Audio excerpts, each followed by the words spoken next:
পরমাণু বিদ্যুৎ কেন্দ্র থেকে $500 কোটি বেশি অর্থ আত্মসাৎ করেছেন ক্ষমতাচ্যুত প্রধানমন্ত্রী শেখ হাসিনা। পদত্যাগ করে দেশ ছেড়ে পালানো সাবেক প্রধানমন্ত্রী শেখ হাসিনার বিরুদ্ধে $500 কোটি আত্মসাতের অভিযোগ উঠেছে। পারমাণবিক বিদ্যুৎ কেন্দ্র থেকে $500 কোটি বেশি আত্মসাৎ করেন ক্ষমতাচ্যুত প্রধানমন্ত্রী শেখ হাসিনা। গ্লোবাল ডিফেন্স কর্পের প্রতিবেদনে উঠে এসেছে এমন তথ্য। গ্লোবাল ডিফেন্স প্রতিবেদন, রূপপুর পারমাণবিক প্রকল্প থেকে $500 কোটি আত্মসাৎ করেন শেখ হাসিনা। গ্লোবাল ডিফেন্স প্রতিবেদন, রূপপুর পারমাণবিক প্রকল্প থেকে $500 কোটি আত্মসাৎ করেন শেখ হাসিনা। দর্শক, এটি একটি ভয়ঙ্কর দুর্নীতি। এই ঘটনার সঙ্গে একেবারে সুদূর লন্ডনে থাকা তার ভাগ্নি টিউলিপ সিদ্দিক পর্যন্ত জড়িয়ে গেছেন। জানি না এটার মাত্রাটা কোন জায়গায় যে দাঁড়াবে। গত 15 বছরে দুর্নীতি অনিয়মের কোনো শেষ নেই। বহু ঘটনা তার শাসন আমলে কেউ প্রকাশ করতে পারেনি, সাহস করেনি। এটা নিশ্চয়ই জানেন গণমাধ্যমগুলো কিভাবে করায়ত্ত করে রেখেছিল। এখন কিন্তু নানান সেক্টর থেকে নানা রকম একদম রোমহর্ষক সমস্ত তথ্য বের হচ্ছে এবং রূপপুর পারমাণবিক বিদ্যুৎ কেন্দ্র, যেটি বহুল বিতর্কিত এবং সমালোচিত, যে এই ব্যয়বহুল প্রকল্প কেন, কি জন্য, এবং এটি শুধু পরিবেশের জন্য না। যদি তুলনা করা হয় যে ভারতের একই মাপের একই জায়গায় সুন্দরবনের উল্টো পিঠে যেখানে ভারত যেই টাকায় এই প্রকল্পটি করেছে তার কয়েক গুণ বেশি মূল্যে এটি বাংলাদেশে করা হয়েছে রাশিয়ার সহযোগিতায় বা রাশিয়ার অর্থায়নে, এবং বাংলাদেশ তার সাথে যুক্ত হয়েছে। এর মধ্যে কত কোটি টাকা আত্মসাৎ হয়েছে তারই একটি তথ্য প্রকাশ পেয়েছে। বলা হচ্ছে মালয়েশিয়ার একটি ব্যাংকের মাধ্যমে তাকে অর্থ আত্মসাতের সুযোগ করে দেয় প্রকল্প বাস্তবায়নকারী সংস্থা রোসাট্রম, যাতে মধ্যস্থতা করেন ভাগ্নি টিউলিপ। দেশের সবচেয়ে বড় ও প্রকল্প রূপপুরের পারমাণবিক বিদ্যুৎ কেন্দ্র, এটি হচ্ছে সবচেয়ে বড় এবং ব্যয়বহুল। আশা করা হচ্ছে এটি পুরোপুরি বাস্তবায়নের পর 20% বিদ্যুতের চাহিদা পূরণ করবে। সম্প্রতি এই বিষয়ে নিজস্ব অনুসন্ধানের ভিত্তিতে প্রতিবেদন প্রকাশ করেছে গ্লোবাল ডিফেন্স কর্পোরেশন নামে একটি পোর্টাল। এতে বলা হয়, রাশিয়ার সহযোগিতায় বিদ্যুৎ কেন্দ্রটির নির্মাণ খরচ ধরা হয় $1,265 কোটি। প্রয়োজনের তুলনায় যা অনেক বেশি, যাতে মালয়েশিয়ার এক ব্যাংকের মাধ্যমে শেখ হাসিনাকে এই বাজেট থেকে $500 কোটি আত্মসাতের সুযোগ করে দেয় প্রকল্প বাস্তবায়নকারী সংস্থা রোসাট্রম। নিজের ভাগ্নি টিউলিপ সিদ্দিকের মধ্যস্থতায় রাশিয়ার সঙ্গে এই চুক্তি করেন তৎকালীন প্রধানমন্ত্রী শেখ হাসিনা। এই মধ্যস্থতার বিনিময়ে পাচার করা অর্থের 30% পেয়েছে টিউলিপ, শেখ রেহানা ও পরিবারের কয়েক সদস্য। 2013 সালে রাশিয়ার প্রেসিডেন্ট পুতিনের সঙ্গে শেখ হাসিনার সাক্ষাতের সময় সঙ্গী হয়েছিলেন টিউলিপ সিদ্দিক। গ্লোবাল ডিফেন্স কর্পের দাবি, সে সময় ঢাকা মস্কোর $1 বিলিয়ন অস্ত্র চুক্তির মধ্যস্থতা করেন তিনি। 2009 সালে প্রচ্ছায়া লিমিটেড নামে একটি ভুয়া কোম্পানি চালু করেন টিউলিপ সিদ্দিক, তার মা ও চাচা তৎকালীন প্রধান প্রতিরক্ষা উপদেষ্টা তারিক আহমেদ সিদ্দিক। যুক্তরাষ্ট্রেও জুমানা ইনভেস্টমেন্ট নামে একটি কোম্পানি রয়েছে তাদের। গ্লোবাল ডিফেন্স কর্পের অভিযোগ, এই কোম্পানির মাধ্যমেই বিভিন্ন দেশের অফশোর অ্যাকাউন্টে অর্থ পাচার করেন Sheikh Hasina. Global defence corp নামের পোর্টালটি চালু হয় 2018 সালে। বিভিন্ন দেশে সামরিক ও প্রতিরক্ষা খাতে দুর্নীতির অনুসন্ধান করে থাকে তারা। বিশেষ করে চীন, রাশিয়ার সামরিক শক্তির বিস্তার রোধে পশ্চিমা ঢাল হয়ে কাজ করে।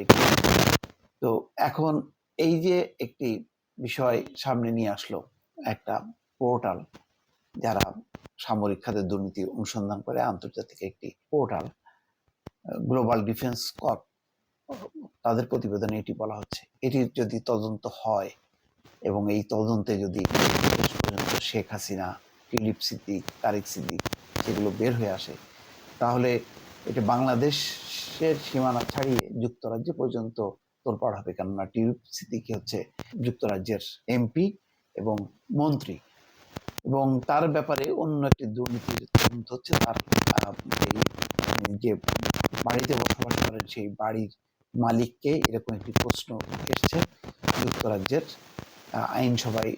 এটি আলোচিত হয়েছে এবং এই ব্যাপারে তারা তদন্ত শুরু করছে। তার সাথে যদি এই রূপপুর পারমাণবিক প্রকল্পের বিষয়টি যুক্ত হয়, তাতে আর কেলেঙ্কারি শেষ থাকবে না। রূপপুর পরমাণু বিদ্যুৎ কেন্দ্র থেকে 500 কোটি ডলারের বেশি অর্থ আত্মসাৎ করেছেন ক্ষমতাচ্যুত প্রধানমন্ত্রী শেখ হাসিনা। আর এই দুর্নীতিতে মধ্যস্থতা করেন শেখ হাসিনার ছেলে ভাগ্নি টিউলিপ সিদ্দিক। শনিবার গ্লোবাল ডিফেন্স কর্পের অনুসন্ধানী প্রতিবেদনে বের হয়ে আসে এমন তথ্য। এতে দুটি কোম্পানির মাধ্যমে শেখ হাসিনার বিভিন্ন দেশে অর্থ পাচারের তথ্য উঠে আসে। রিপোর্ট দুলি মল্লিকের। দেশের সবচেয়ে বড় ও ব্যয়বহুল প্রকল্প রূপপুর পরমাণু বিদ্যুৎ কেন্দ্র। বলা হচ্ছে এটি বাস্তবায়ন হলে দেশের 20% বিদ্যুতের চাহিদা পূরণ হবে। তবে এ প্রকল্পেও দুর্নীতির সুযোগ নেন ক্ষমতাচ্যুত শেখ হাসিনা সরকার। শনিবার গ্লোবাল ডিফেন্স কর্পের প্রতিবেদনে উঠে আসে তার নানা তথ্য। রাশিয়ার সহযোগিতায় বিদ্যুৎ কেন্দ্রটির নির্মাণে খরচ ধরা হয় 1265 কোটি ডলার। গ্লোবাল ডিফেন্স কর্পের প্রতিবেদনে বলা হয় প্রয়োজনের তুলনায় অনেক বেশি ছিল বাজেট। এ বাজেট থেকে 500 কোটি ডলার মালয়েশিয়ার একটি ব্যাংকের মাধ্যমে আত্মসাৎ করেন শেখ হাসিনা। প্রকল্প বাস্তবায়নকারী সংস্থা রোসাটমের সহযোগিতায় এই দুর্নীতিতে মধ্যস্থতা করেন শেখ হাসিনার ছেলে সজীব ওয়াজেদ জয় ও ভাগ্নি Tulip Siddiq. Global defence corp বলছে মধ্যস্থতার বিনিময়ে পাচার করা অর্থে 30% পান টিউলিপ, শেখ রেহানা ও পরিবারের কয়েকজন সদস্য ও চাচা তৎকালীন প্রধানমন্ত্রী প্রতিরক্ষা উপদেষ্টা তারিক আহমেদ সিদ্দিক। ওই দুই কোম্পানির মাধ্যমে শেখ হাসিনা যুক্তরাজ্য সহ বিশ্বের বিভিন্ন দেশে প্রায় 90 কোটি ডলার পাচার করেন। 2013 সালে রুশ president Vladimir Tulip Siddiq. Global defence কর্পের দাবি সে সময় ঢাকা মস্কোর বিলিয়ন ডলারের অস্ত্র চুক্তির মধ্যস্থতাও করেন তিনি। দুলি মল্লিক। পদত্যাগ করে দেশ ছেড়ে পালানো সাবেক প্রধানমন্ত্রী শেখ হাসিনার বিরুদ্ধে 500 কোটি ডলার আত্মসাতের অভিযোগ উঠেছে।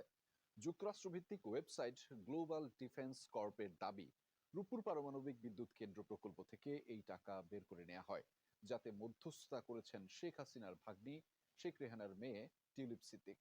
রাশিয়া, চীন সহ বিভিন্ন দেশের সামরিক ও প্রতিরক্ষা খাতের দুর্নীতি প্রচার করা ওই সাইটের দাবি, মালয়েশিয়ার বিভিন্ন ব্যাংকের মাধ্যমে শেখ হাসিনা পরিবারকে অর্থ আত্মসাতের সুযোগ করে দেয় রাশিয়ার প্রতিষ্ঠান রোসাটম।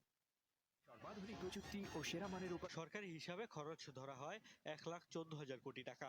প্রকল্পটি বাস্তবায়ন করছে রাশিয়ার সংস্থা রোসাটম। মোট অর্থের বেশিরভাগই আসছে রাশিয়া থেকে ঋণ সহায়তা হিসেবে। 2013 সালে উদ্বোধন হওয়া আলোচিত এই প্রকল্প নিয়ে চাঞ্চল্যকর তথ্য প্রকাশ করেছে গ্লোবাল ডিফেন্স কর্প নামের যুক্তরাষ্ট্র ভিত্তিক একটি ওয়েবসাইট। তাদের প্রতিবেদনে অভিযোগ করা হয় ক্ষমতাচ্যুত সাবেক প্রধানমন্ত্রী শেখ হাসিনা ও তার ছেলে সজীব ওয়াজেদ জয় প্রকল্প বাস্তবায়নকারী প্রতিষ্ঠান রোসাটমের সহায়তায় প্রকল্প থেকে বিপুল অর্থ আত্মসাৎ করেছে। ডলারের অঙ্কে তা 500 কোটি। আর এতে মধ্যস্থতায় ছিলেন শেখ রেহানার মেয়ে, যুক্তরাজ্য সরকারের economy secretary to the treasury and city minister Tulip Siddiq. Global defence কর্পের রিপোর্ট অনুযায়ী রূপপুর পারমাণবিক বিদ্যুৎ কেন্দ্রের জন্য রোসাটমের কাছ থেকে কেনা হয়েছে সোভিয়েত যুগের চুল্লি। প্রকল্পটির নির্মাণ খরচ প্রয়োজনের অনেক বাড়িয়ে ধরা হয়েছে 1,265 কোটি ডলার। এই অতিরিক্ত ব্যয় দেখিয়েই রাশিয়ার সহায়তায় প্রকল্পটি থেকে অর্থ আত্মসাৎ করেছে হাসিনা পরিবার। বলা হচ্ছে রোসাটমের সহযোগিতায় মালয়েশিয়ার বিভিন্ন অফশোর ব্যাংকের মাধ্যমে এসব অর্থ হাতিয়ে নেওয়া হয়েছে। গ্লোবাল ডিফেন্স কর্পের প্রতিবেদনে 2013 সালে টিউলিপ সিদ্দিকের মধ্যস্থতায় বাংলাদেশ রাশিয়ার মধ্যে বিলিয়ন ডলারের বিতর্কিত অস্ত্র চুক্তি হয়েছে বলেও দাবি করা হয়। খালাকে সুবিধা পাইয়ে দেওয়ার এসব কাজ বিনামূল্যে করেননি ব্রিটিশ এমপি, এমনটি উল্লেখ করে লেখা হয়েছে। পাচার করা অর্থে 30 ভাগ পান টিউলিপ, তার মা শেখ রেহানা সহ পরিবারের কয়েকজন সদস্য।